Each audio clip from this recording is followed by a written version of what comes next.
Tivemos 2 dias de muita negociação com relação ao tema do endividamento agropecuário e eu não pude conversar com vocês de maneira adequada porque realmente foi muito atribulado esse início de semana aqui em Brasília e agora quero fazer um pouco devagar aqui para explicar o que está acontecendo.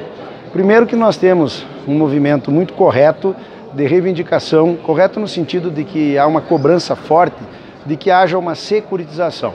A securitização no modelo atual é um recurso do Tesouro que, disponibilizado, consegue fazer um alongamento das dívidas dos produtores e também diminuir o custo do juro, até porque é necessária a equalização.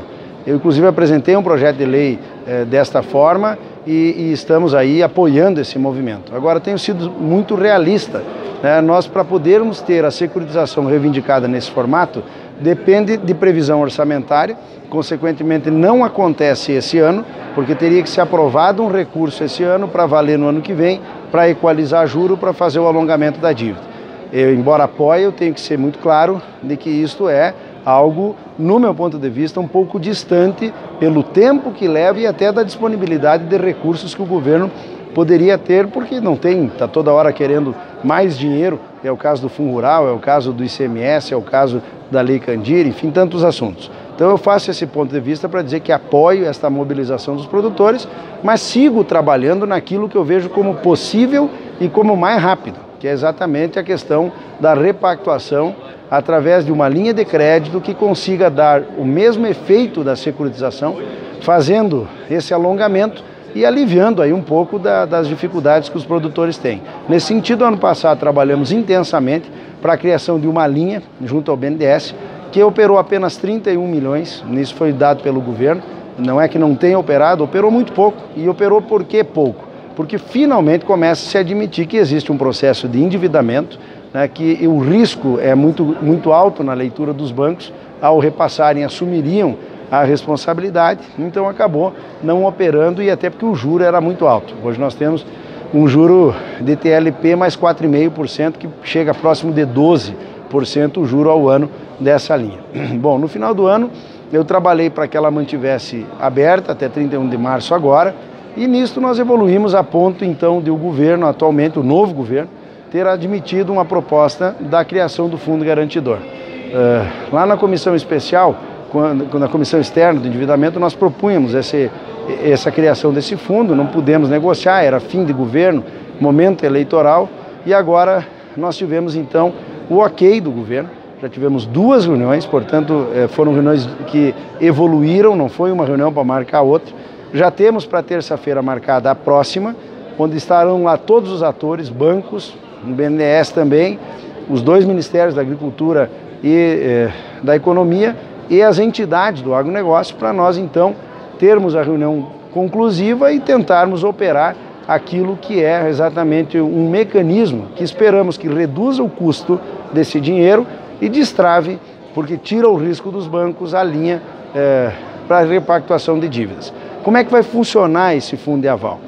Esse fundo de aval ele vai ser composto por até 10 produtores, haverá uma organização dos próprios credores, dos próprios devedores, dos próprios bancos, das próprias entidades de formar esses grupos. Quanto mais membros, até 10, forem compor esse fundo, menos risco tem, portanto, facilita a redução do custo desse dinheiro. E ele pode ser de 1 a 10, mas quanto mais produtores compõem esse fundo, vai ter um menor risco. E ele é solidário, porque todos os que compuserem esse fundo vão entrar com 4% do total daquilo que devem, o credor entra com outros 4% e o BNDES com outros 2%. Da onde virá esse dinheiro? Do bolso do produtor? Não, ele vem da própria linha. No momento que você tem a adesão da linha, 4% dela já fica depositado num fundo que vai ser capitalizado via Selic e, consequentemente, ele fica lá remunerando, e se tudo andar bem ao longo dos 12 anos, ao final esse dinheiro volta para o seu proprietário, para o seu solicitante, que é o próprio produtor, a mesma coisa lá para o credor, de maneira remunerada, E, no entanto, se ao longo do caminho algum produtor tiver problema, que não conseguir cumprir adimplentemente, nós vamos ter aqueles 4% de todos sendo responsável pela inadimplência eventual de 1 ou de 2 ou de 3 produtores. Se aqueles 4% não for suficiente, a solidariedade passa a ser do credor. Se aqueles 8% não for suficiente, a solidariedade passa a ser também do BNDES, que vão responder com aquele montante depositado no fundo. Importante dizer que o governo alegou que em nenhum momento chegou uma inadimplência num patamar de 10%. Basta ver hoje que a inadimplência é 1,6% no sistema financeiro de maneira geral. Então o risco ele desaparece, facilita, destrava a linha e o que é mais importante, ele libera as garantias do produtor nas suas dívidas atuais e dá a condição de que o produtor comece a voltar a operar dentro de um cronograma com os bancos oficiais. Portanto, a ideia de trazer o produtor para dentro do banco novamente, ela começa a existir a partir disso e lembrando que quem aderir à linha terá uma carência de 3 anos para buscar essa capitalização. E nós estamos trabalhando também para que a linha possa chegar a 15 anos, né, com carência de 3 ou 4 anos e mais 11 ou 12 para pagar. Isso não está definido, é uma articulação ainda que nós estamos fazendo. Então, eu faço esse vídeo aqui para explicar um pouco melhor como vai funcionar. Volto a dizer, se vivêssemos num país onde o produtor tivesse do governo a condição dele chegar, de botar dinheiro do Tesouro, de reduzir drasticamente o juro, né, de fazer até rebates, anistias, esse era o ideal. Mas nós não temos essa realidade. E volto a dizer também, a securitização no modelo atual, que é reivindicada, ela impacta no crédito. Se tivéssemos o governo colocando o recurso do Tesouro e alongando a dívida, o produtor continuaria tendo que se financiar fora dos bancos, que é exatamente o que nós não queremos, né? Até porque isso pressiona o produtor a vender o produto fora de época, a garantir a dívida com preço de produto muito menor, né? Então, o que nós estamos construindo é uma medida que dê essa flexibilidade toda ao produtor. Também temos a informação que veio do Banco do Brasil, que o Banco do Brasil estará lançando agora nesses dias uma linha que desde o ano passado estamos negociando, semelhante à do BNDES, com 12 anos e 3 de carência e que com um juro menor. Nós pedimos ao Ministério da Economia que busque construir com o Banco do Brasil, que a partir desse fundo de aval, a linha também do Banco do Brasil possa ser usada para quitar dívidas fora do banco. Em princípio ela é para acertar as contas internas. Mas como vamos ter a garantia, a tentativa nossa é que, além do BNDES, o Banco do Brasil também disponibilize recursos. E, consequentemente, como os recursos do Banco do Brasil não são indexados como é o BNDES, nós teríamos um spread a menos, que é 1,5% do BNDES, e não estaria esse recurso vinculado à TLP. Portanto, poderíamos ter um valor menor ainda desse crédito para repactuação. Infelizmente, temos casos de produtores que a dificuldade é extrema e que talvez, com certeza, este mecanismo não venha a funcionar. Eu falo daqueles que já estejam em execução bancária e que tenham abandonado a atividade. Quem é que vai ser beneficiado com isso? Todos os produtores, em qualquer parte do Brasil, que tenham problema de mercado, de clima, no caso o arroz nesse momento é duplo o problema, tanto de clima quanto de mercado, e que estejam na atividade. A obrigação de estar na atividade é fundamental, né, porque é isso que vai garantir o cumprimento das dívidas, do pagamento das dívidas lá para frente. De maneira até um pouco mais longa, mas tentei aqui colocar um pouco do que está sendo negociado. Estamos já com a reunião na terça-feira marcada para tentar bater o martelo nisso, porque este mecanismo ele tem a condição de ser implementado rápido, né? Nós temos algumas alterações legislativas que o governo já sinalizou que pode ser por medida provisória, as questões internas de governo já estão alinhadas, né? E se talvez não é o ideal, é algo real, é algo possível e atende todos os produtores que tenham essa característica que falei, problema de mercado, problema de clima, problema de comercialização e que estejam na atividade. E dessa forma, conversando com os produtores, penso que muitos poderão trabalhar com esta linha, repactuando as suas contas e dando para o governo uma obrigação de seguir perseguindo a correção de alguns rumos, como o custo Brasil, como o problema tributário, como o problema das estradas, que inclui esse custo, e especialmente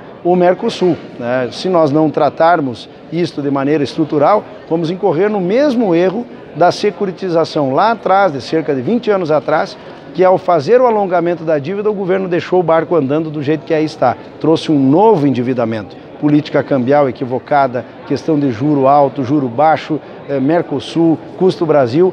E esta renegociação, se não perseguirmos a correção desses outros problemas, não será a solução para o endividamento por um todo, ou para sempre, vamos dizer assim. Ela vai ser mais um fôlego. Nós vamos ter este fôlego e trabalhar o estrutural para que o produtor volte a ter renda, que é exatamente o que ele precisa. Então isso é o que nós vimos desde o ano passado, lutando muito. O ano começou muito positivamente, eu estou bastante entusiasmado porque é um fato novo essa questão do fundo de aval e eu tenho colhido percepções de várias áreas de mercado e de governo de que isto é uma medida importantíssima até para créditos novos, daqueles que não tenham um endividamento, mas não têm condição de acessar novos créditos, com esse fundo de aval poderão fazer também, né? E eu espero que seja uma contribuição importante, porque eu tenho acompanhado e sei da dificuldade e do endividamento que o produtor tem hoje. Eu estive em Não Me Toque, na Expo Direto, e fiquei muito surpreso, numa região altamente produtora que não tem seca há 6 ou 7 anos, quando eu ouvi de muitos produtores dizendo: Jerônimo, nós vamos colher 70 sacas por hectare e vai faltar dinheiro. Nós temos um custo alto, nós temos uma lavoura cara, né? E isso mostra que não é só o arrozeiro, não é só o produtor de leite, o produtor de café. O agronegócio hoje precisa de ajuda e acho que desta forma estamos ajudando com um mecanismo moderno, com um mecanismo que não pede nada para o governo no sentido de intervenção, de equalização, de subsídio, que é o que o setor produtivo tem sido muito criticado. Não tem nenhum subsídio nisso. E, aliás, dizer bem claramente, não há problema nenhum o produtor rural debater a questão do crédito, precisamos fazer. Mas nunca teremos um dinheiro acessível, com juro adequado, enquanto tivermos o alto endividamento e não tivermos um seguro agrícola que tire o risco da operação. O dinheiro do agronegócio hoje, o empréstimo que o governo faz, é mais caro do que o juro de mercado e será sempre se não resolvermos esses problemas. Eu espero que com esta contribuição, um esforço enorme que estamos fazendo, a gente tenha um mecanismo que funcione. Eu torço para que funcione, eu espero que funcione, porque de outra forma, com o que temos no entorno hoje, nenhuma medida está sendo estudada diferentemente do que esta. Estamos reivindicando, cobrando sim, mas não temos uma luz que diga, não, outra coisa está sendo feita. O governo não tem sinalizado isso e, portanto, precisamos testar isso o mais rápido possível. Se funcionar, que ótimo é este o objetivo, e se não funcionar, intensificarmos, então, a nossa reivindicação maior, que vai depender de uma entrada do Tesouro no agronegócio brasileiro. Portanto, estou à disposição pelas redes sociais, pelo telefone, pelo contato pessoal, né, para que a gente possa esclarecer as dúvidas e deixar aqui o produtor muito seguro de que esta é uma alternativa viável para resolver o problema do endividamento.